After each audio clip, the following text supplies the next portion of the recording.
miracle, impact. Oyo wapi l'homme de Dieu, le pasteur Carlos Kalala Baruti, Aouti, Kosala Noko Nangandi Melangako, Namboka ya Angola. Bipai wapi, akendaki pour campagne d'évangélisation, pe dédicace ya temple, grâce ya tabernaculo. Oyo ezalaka na province ya Soyo, Namboka ya Angola. Noko nangandi melangako, pasteur Carlos Kalala Baruti, na occasion na yango, ayeba kibongo pe kotambola, na église Mbanza Congo, bisike oyo wapi, plus de 1500 bateaux, babongola ki mutema, pona kondimela nzambe ya Baruti Kalala Carlos, oyo azali ko continuer ko sala ba miracle ndenga ko sakala te. 70 personnes mobimba, ba pesa ki pe ba amna bango epe ya Kristo, pe lisusu 2000 personnes mokoka awa keke na province ya Soyo bazalaki wana pona koyoka mateya ya nguya oyo l'homme de Dieu le pasteur Carlos Baruti Kalala azalaki na kati ko évangéliser avec impact ya kosakana te.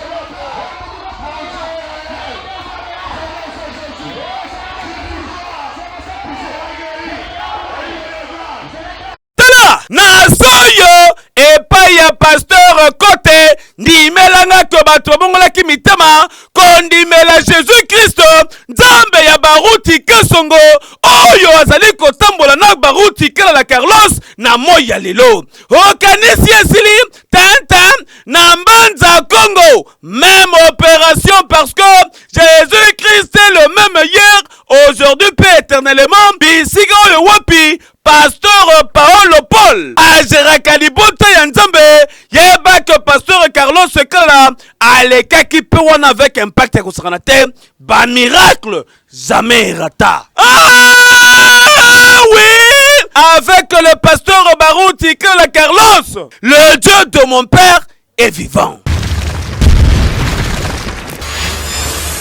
Plus de 6500 agents ya brigade ya hygiène bakozala kala mingi te na terrain ewa na ville province ya Kinshasa pona koredore pe korevaloriser service ya hygiène ewa na kati capitale congolaise. Après 3 jours ya formation noko nangandi melangako mokolo vendredi 13 décembre 2024 oyo ezalaki nde bongo cérémonie ya clôture oyo wapi ekumbamaki na yemoko le docteur Ngongo Abakazi Patricien oyo azali ministre provincial oyo azali na charge ya santé hygiène pe prévention sociale na gouvernement ya Daniel Bumba Lubaki awa na kati ya salle ya collège Boboto bipai wapi cérémonie ebandaki avec impact ya kosakana te module ya liboso exposé ya ingénieur ekila ba maîtriser koyeba bongo ko assainir ba milieu oyo bazali kovanda.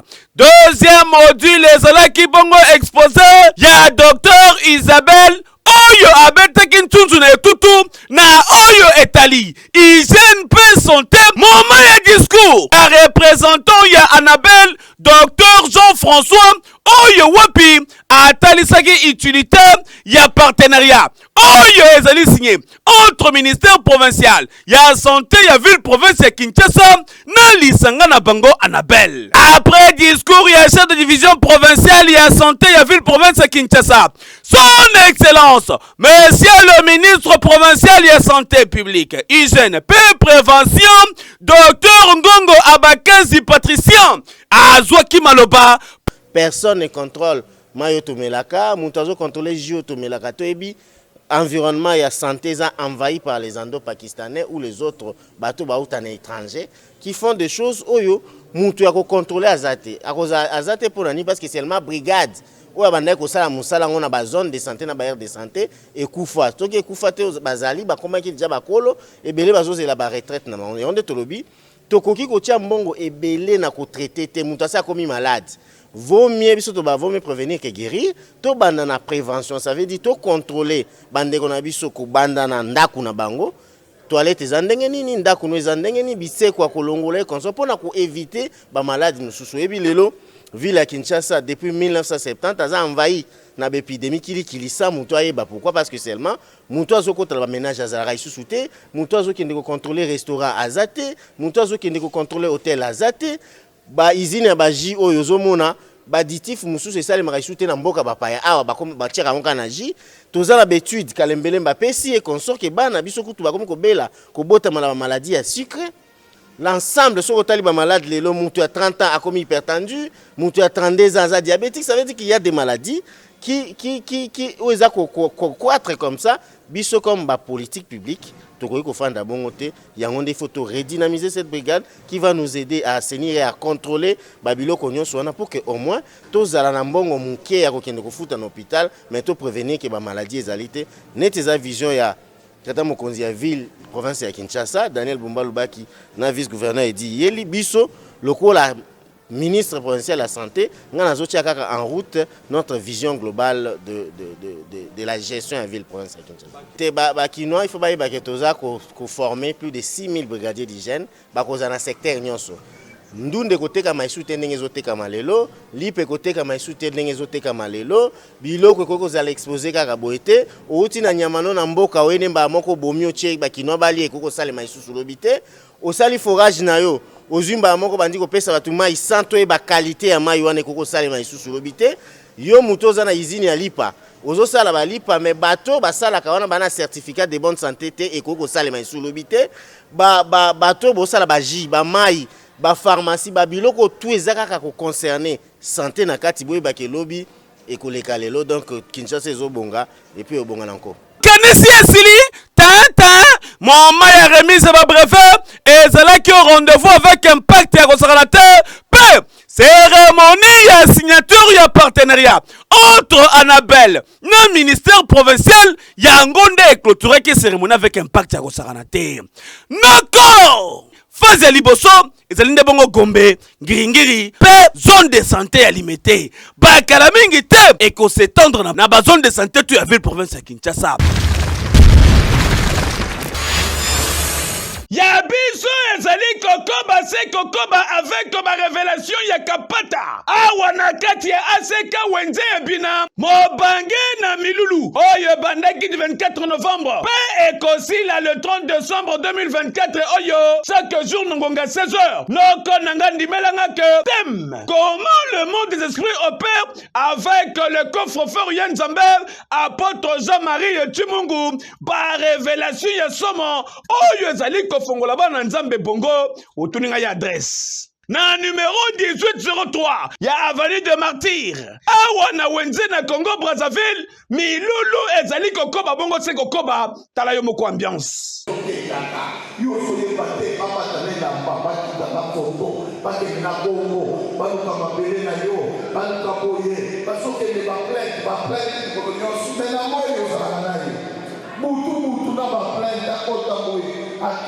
ake potopoto esingai ya makasi mobanda la kakuna ake kuna esimite azozo azangi ya mutoyo susina yeza kakake yo atekuli ya yovi susina ye bon service na biso eza service munene recommandé par Nzambe eza tout d'abord service na wo etali tanto za nango to na temps oyo wapi monde ya mulili etelemaka na nini na koluka sacrifice à travers eloko wana Nzambe na bonzambe na yakebisi biso na moment toza nango ndeko na ngai presque batu nyonso basalelaka mulili il faut basala o babengaka ba respecter ve ya ba engagement bazwa à travers eloko wana Nzambe pa yakebisi alobite ya ngai il faut bazala na ba prière pour bazala épargner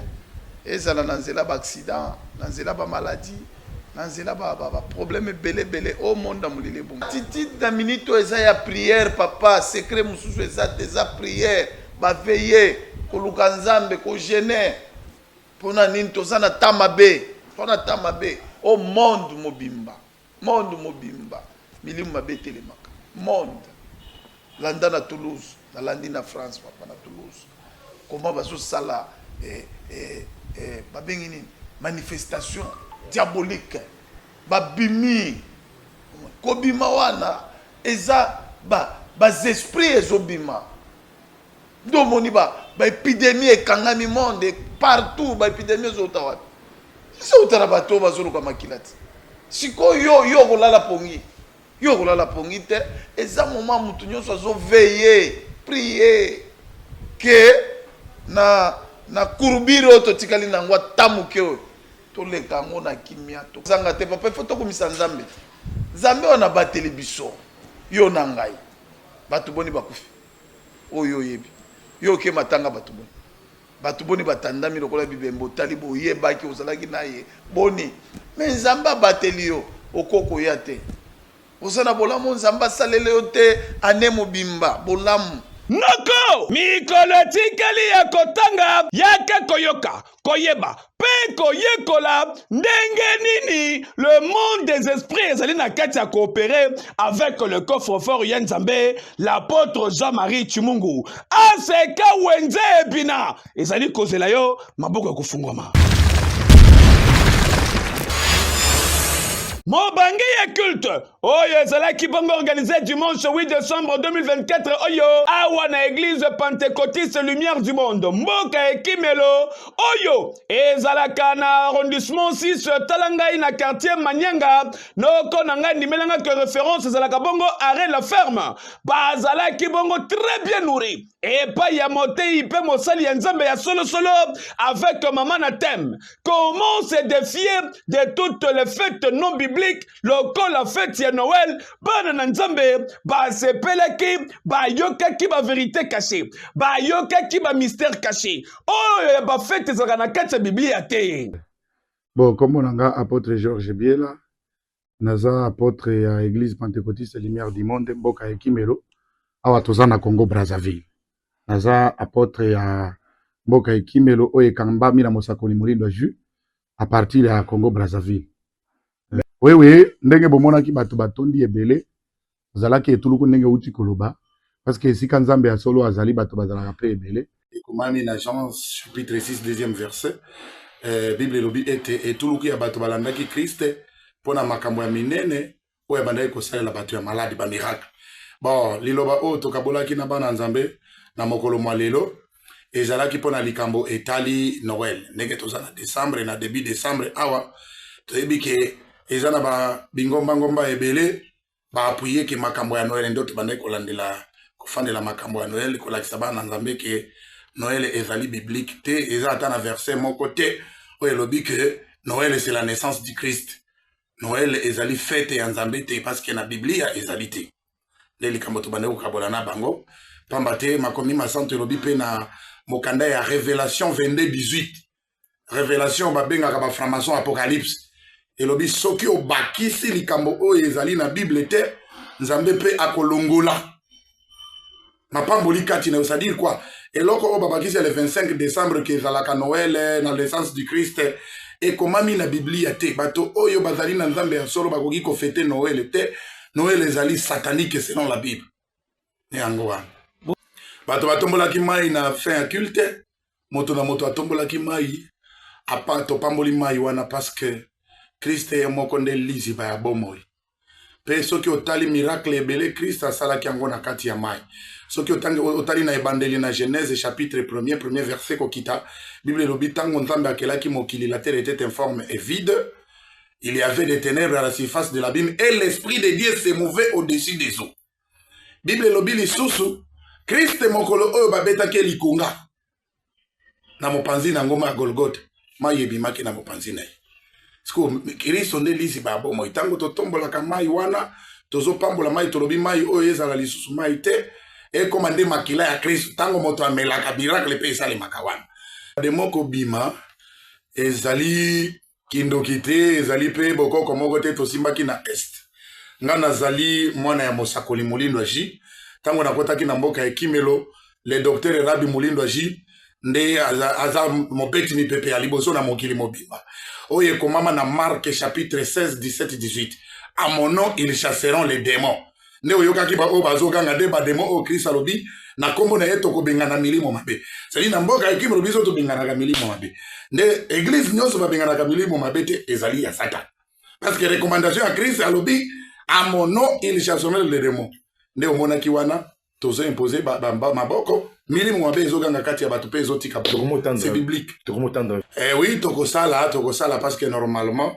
omoni na bafenga neboye kobanda novembre bandoki babengaka yango ezali sanza ya nini ya baweki wala ezalaka makambo ya katolike babengaka yango sanza ya baweki bafeteke yango mpona baweki alors que soki balobi novembre ekomi sanza ya baweki biso baviva tokei wapi parce que soki otali na l'église na bango soki basali kilte de jeune bapaka bakotaka te kilte de mama bapapa bakotaka te kilte de papa bamama bakotaka te ebongo kilte ya bamort baviva bakotaka kosala nini c'est-à-dire spirituellement bazalaka remplacer na bamort nde tolobi te sanza ya bawe ezalaka te nde tobetaki bango na novembre mpo novembre balingaka kosala basacrifice décembre mpe ndenge baza na fete na bango ya noel ezalaka sacrifice mabala ebebaka nde periode bayibaka baetoile ya bana mike tozofrape mpe bango c'est-à-dire tokokende ti tozali kose préparer mpo na bareveillon ndenge outi koloba wana le 31 décembre le premier toza na bango moto tokobeta bango toza na baculte toza mpe na badelivrance ya makasi ekosalema awa na Congo Brazzaville na mboka ekimelo ndenge ezosalema partout esika nyonso mboka ekimelo oyo ekambami na mosakoli molino tala ndeko ya Congo Kinshasa Congo Brazzaville kobulungana te kimaka na yo mbangu awa na église pentecôtiste lumière du monde mboka ekimelo okokutana na mate ya solosolo oyo kotalisa yo nzela nzambe oyo esengeli na yo kolanda.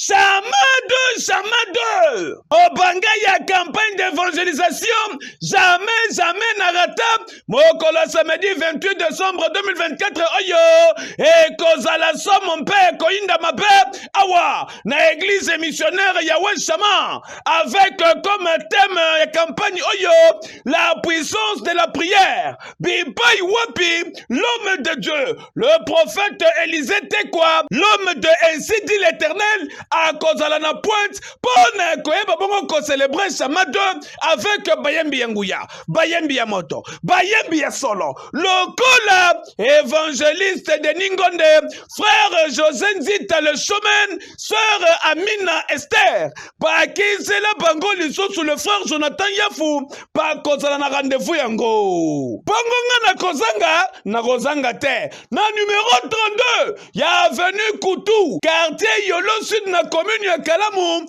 zwa référence soki okitika kana CNSS Bongolo okoti oza mobimba na église ya Weshama nzambe apambola libota na nzambe nyonso oyo bazolandanga na moma oyo église missionnaire ya Weshama ezali koorganize activité évangélique moko ya monene dénommé Shama D. Activité évangélique wana rôle nango ezali mpona koganye baâme mpe koramener bango na l'eau de baptême pour que bakoma badisciple ya Seigneur Jésus-Christ.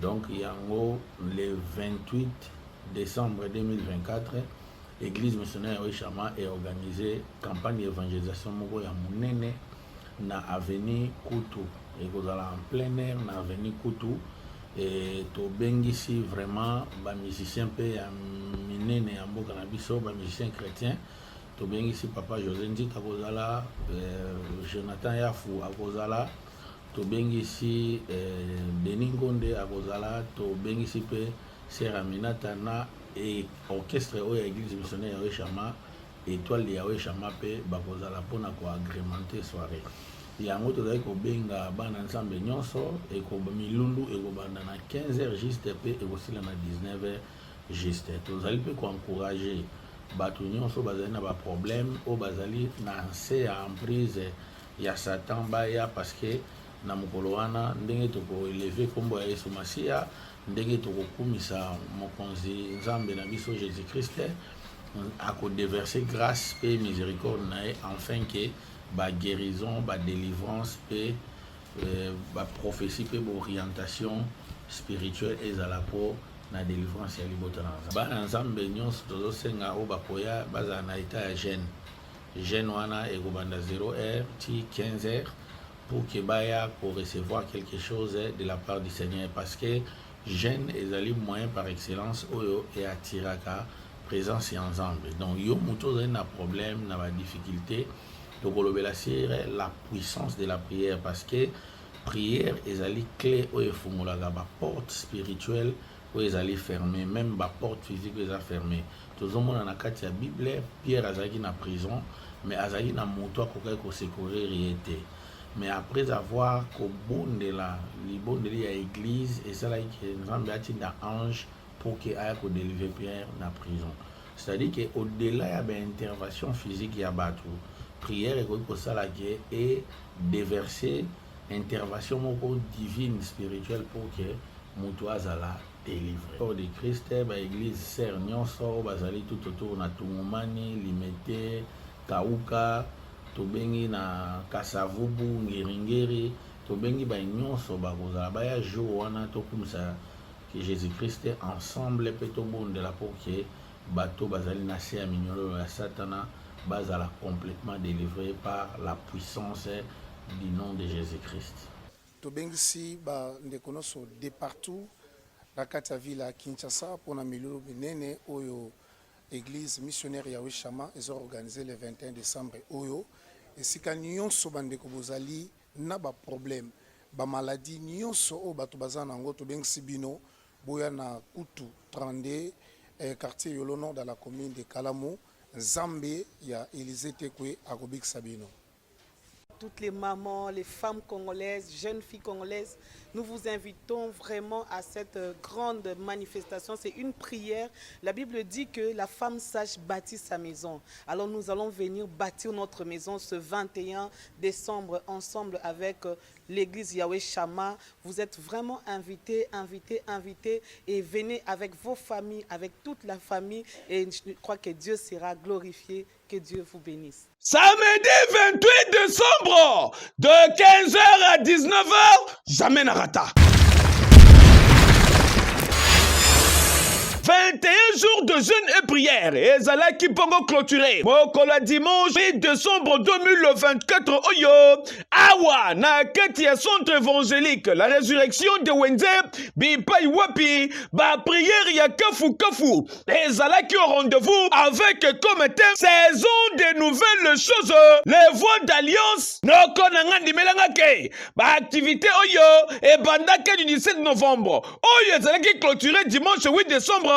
Tango nyonso na tongo na 6h kino na 7h bana na nzambe bazalaki koya kosambela e bongo na bapokwa de 16h30 à 19h juste bazalaki toujours na point na kobondela nzambe ndenge longobani e bongo mokolo ya clôture dimanche noko na ngai avec l'orateur le berger et Bambo Clérémie azalaki na pointe pona ko célébrer mokolo ngo kitoko avec impact ya kosakana te tala louange adoration bana na nzambe ba célébrer ki clôture ya 21 jours oyo avec le Saint-Esprit au rendez-vous bongo yo mutokanisa que 21 jours de jeûne et prière awa na kati ya centre évangélique la résurrection de Wenze et cause la clôture te mokolo dimanche 8 décembre awa bomoni ngo avec impact na idéologie boye.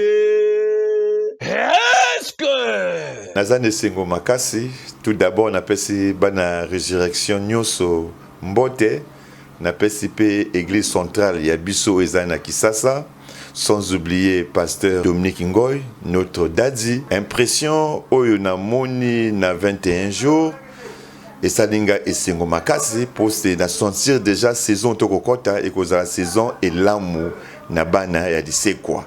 Ezaki esengo mingi basini nyonso onzambe alobaki nanga alakisi yango. Donc nazali na ferme assurance kokota saison oyo ekozala makambo ya kitoko pour l'église ya Wenze où ezali na rue 753. Twana séminaire moko ya makasi ya le 17 tokosala yango pendant 7 jours et puis na jour ya suka tokozala na réveillon ya prière pour na ba na nzambe nyoso pour te mokolo wana ba misuba ke na bilangwa tu es obligé de organiser to maintenir une église parce que ezali ko kota saison malamu ezalaka par rapport na etamboli par rapport na comportement ya mwana na sengi na ba na nzambe ane oyo koya ezali ane elamu mais ko kota nde ezali na bitumba batambola malamu likambo na moto te nzambe aza na contrôle na nyoso pote avant chaque année il y a toujours na ba contrat au moyen renouveler que ils appellent ba contrat au nzambe pe a renouveler que yango wana na sengi na ba nyoso nzambe baza na église na événement ekoyaka le 17 baka ebele pote ezali loko eko déterminé année 2025 église evandi na 753 na Wenze na rue Mouila 949 boya kebele bozangate c'est le 17 autosane événement monene mais on toba cut na biso après séminaire ezongi normal na batongo de lundi jusqu'à vendredi toza na 7h 6h jusqu'à 7h et on a deux cultes il y a pourquoi où est salamaka mardi na vendredi à partir de 17h30 à 19h30 et dimanche QT continue toujours il y a action d'adoration où ça à partir à 9h et 12h30. Consuésalité te demander mbongo te nzambe apesi biso ngolu oyo na sombi yango te na koninga pe yango te tile ona ninga yango te mais yango moté ko memanga kaka ya mosala moko compliqué je vais faire beaucoup de choses mais et ko memanga kaka mais na CP na papa na biso la tête ba signe appel moko ba signe appel eza eloko linganga te yango nde moté ko pousser et memanga kaka donc yango on a convaincu na ministère o municipal ya commune ya Masina na entrée Bekatef ezalaki tombé sans résistance na maboko ya Docteur Jésus action évangélique intercommunale oyo wapi le pasteur Carlos Barouti Kalala azana kati ya ko évangéliser avec maman na thème le Dieu de mon père est vivant 4e phase na yango awa na zone ya Masina noko na ngandi melanga que Docteur Jésus azalaki au rendez-vous tala yo moko maman na plein bandi bibayeki ebele de bipai pona koye kokuta na Docteur Jésus le Dieu de mon père qui est vivant bongo tangu ye moko le pasteur Carlos Barouti Kala la joie qui maloba pona kotelisa bana nzambe Docteur Jésus miracle ezalaki na rendez-vous dans la communication. Nous avons un seul Dieu. Son nom c'est Jésus. Jésus a dit à la croix, tout est accompli. C'est du quoi, Branham? Nous ton sauveur. Tu ne seras pas sauvé. Naekati na wewe isika kama tole kalibosha magonjwa kwa ndaka na miomo de anjala ngozo kwa ndema na zotambola na mbongo.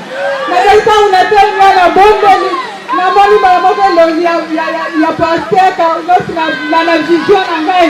Na tiji au ndati ni kwa ni mali na ndini. Lazima ndio mtatali na operation sasa tukabodi to bini mendenga zongi azotombola mutu ezatatu asali azomona bato mibale esengeli tozonga na hôpital po batale makambo ya mbongo eza te me tovandi kaka na ndako lelo toye na kampagne ndenge mpe toleki awa nsima ya kosote na tuni ozomona ndenge nini alobi naomona mutu moko nalobi kingo naolesa osaka asali bezomona bato mibale na sikoyo azomona mutu moko motumami na kingo nyonso mpe sala Noko! Action évangélique intercommunale. Docteur Jésus, phase na yango ya 4e. Awa na commune ya Masina. Ndimelanga que miracle ezalaki na rendez-vous. Bipai wapi. Bana na nzambe tu. Bazalaki très édifié. Na mate ya nguya. Oyo utake paya. Pasteur Carlos Barouti Kalala.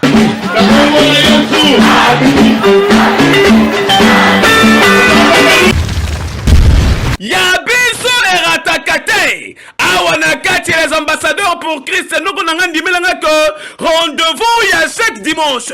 Culte d'action et de grâce. Bipai Wapi, le prophète de Dieu, Gary Kenge, Azalaka toujours présent pour Nakoye de Sabana Nzambe.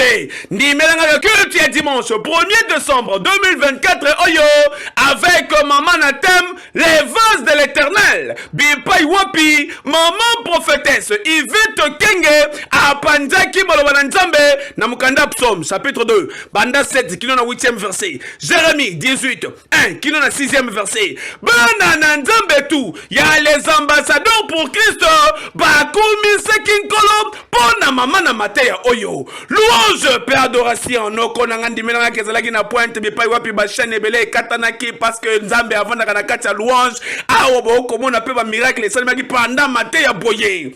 Na les ambassadeurs pour Christ, Nzamba Zali. Dans la Bible, quand il y a la vase, dans la plupart des cas, il s'agit de l'homme. Dans ce côté de la Bible, au moins les scamos a dit vase, mingi donc ce matin, nous parlons de l'homme. C'est de l'homme que nous parlons. Quand on dit vase, c'est de l'homme que nous parlons. Maintenant, quand on dit le vase de l'éternel, on dit la totale appartenance à vase one. Vase one à Yahweh. Amen. Donc cet homme-là, il est à l'éternel. Amen. Et c'est une émission plutôt retenir que depuis toujours, l'homme est au centre des préoccupations de Dieu. Noko! Welisa na yo chaque dimanche awa na les ambassadeurs pour Christ oye kokuta na nzambe prophète Gary Kenge akobikisa ope kosolo bikamwa ebele. Otetembe yaka omeka bongo kangama. Shalom, shalom, peuple de Dieu, habitants de Kinshasa, Mongafula et de ses environs. Ceci vous concerne. Pour clôturer l'année 2024 en beauté, après ce long voyage parcouru durant 365 jours, l'église Baruti Tabernacle de Kimwinzaga, ensemble avec son pasteur, le révérend Mathieu Bouykoum, organise 3 grandes journées d'action de grâce et évangélique dénommées Messieurs, nous voudrions voir Jésus. Date du vendredi 20 au dimanche 22 décembre 2024 à 15h à l'église Baruti Tabernacle de Kimwinzaga. Adresse, route Kimwinzaga, arrêt béton, commune de Mongafou. Référence, boulangerie Cité Verte. L'année 2024 n'était pas rose pour toi. Tu as longtemps cherché la solution à ton problème. Tu n'as pas la solution pour ta santé. Voici une occasion unique à ne pas manquer. Venez recevoir ta part de bénédiction et guérison miracle, car ta situation actuelle n'est pas plus forte que notre Dieu. Jésus-Christ est capable de changer ta situation. Venez essayer les dieux de Mathieu Bouykoum, le bulldozer de la foi, l'homme des défis, l'homme de messieurs. Nous voudrions voir Jésus. L'animation à ces programmes sera assurée par le frère Branham Mouine, Francis Mounang, Emmanuel Kalal, André Diwantumi et la sœur Kyria Ndom. Bien-aimés dans le Seigneur, soyez toujours dans la joie, priez sans relâche, rendez continuellement grâce à Dieu à toutes circonstances, car c'est la volonté de Dieu à votre égard dans Jésus-Christ qui va vous sauver. Cordial bienvenue à tous et que Dieu vous bénisse.